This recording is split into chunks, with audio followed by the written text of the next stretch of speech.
ಒಬ್ಬ ಅಂತೂ ತಾನು ಮಾಜಿ ಪೊಲೀಸ್ ಅಧಿಕಾರಿ ಇದು ಇವತ್ತು ಹೇಳ್ಕೊಳ್ತಾರೆ. ಹೌದು. He was not A police officer at all. ಇವನು ಆತ ಮೊದ್ಲೇನೆ 3 ಲಕ್ಷ ರೂಪಾಯಿಂದು ಲಂಚ ತಗೊಂಡಿದ್ದ ಅಂತ ಹೇಳಿ ಅದ್ರ ಬಗ್ಗೆ ಒಂದು ಎನ್ಕ್ವೈರಿ ಆಗ್ತಾ ಇರುತ್ತೆ DSP. ಆ ಟೈಮಲ್ಲಿ ಅದ್ರಲ್ಲಿ ತಪ್ಪಿಸ್ಕೊಳಕ್ ಆಗಲ್ಲ ಆತ ಈ ಹುಸಿ ಬಾಂಬಿನ ಒಂದ್ ಬೆದರಿಕೆ ಹಾಕ್ತಾರೆ. ಅದು ಅವಕ್ಕೆ ಹುಸಿ ಬಾಂಬು ನಿಜವಾದ ಬಾಂಬು ಅಲ್ಲ, ಅದರಿಂದನೂ ಬಚಾವ್ ಆಗೋದಕ್ಕೆ. ಈಸ್ ಎ ಪಕ್ಕ ಕ್ರಿಮಿನಲ್ ಆತ. ಆಮೇಲೆ ಇದು ಆಗ್ಬಿಟ್ಟು ಅವನ್ನ ಕೆಲಸದಿಂದ ವಜಾ ಮಾಡ್ತಾರೆ. ವಜಾ ರಾಜೀನಾಮೆ ನೋ ರಿಮೂವಲ್ ಫ್ರಮ್ ಸರ್ವಿಸ್ ಅಂದ್ರೆ ಅವ್ನು ಬೇರೆ ಕಡೆ ಕೆಲ್ಸಕ್ಕೆ ಸೇರ್ಬೋದು. ಈಸ್ ಎ ಪಕ್ಕಾ criminal. He is unfit to become a police officer.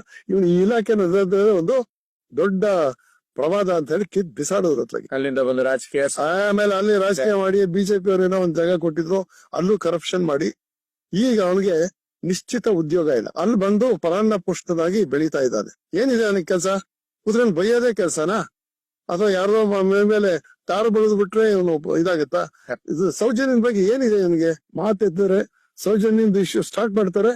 ಅದ್ಯಾವುದೋ ಧರ್ಮಸ್ಥಳದವ್ರು ಇರ್ತದೋ ಸೊಸೈಟಿದು ಸಾಲ ಕೊಡ್ತಾ ಇದಾರೆ, ಮೈಕ್ರೋ ಫೈನಾನ್ಸ್ ಮಾಡ್ತಿದ್ದಾರೆ, ಈ ತರದ್ ಏನೇನೋ ಹೇಳ್ಕೊಂಡು ಹೋಗ್ತಾರೆ. ಬಟ್ ಅದು ವಿಚಾರದಲ್ಲಿ ಧರ್ಮಸ್ಥಳ ಸಂಘದಲ್ಲಿ 11% ವರ್ಷಕ್ಕೆ ಬಡ್ಡಿ ವಿತೌಟ್ ಎನಿ ಗ್ಯಾರಂಟಿ ಒಂದು ಹೆಣ್ಣು ಮಕ್ಳಿಗೆ ಸ್ವಾವಲಂಬಿ ಬಾಡಿದವ್ರ ಅಂತ ಕೇಳಿದೀನಿ ನಾನು.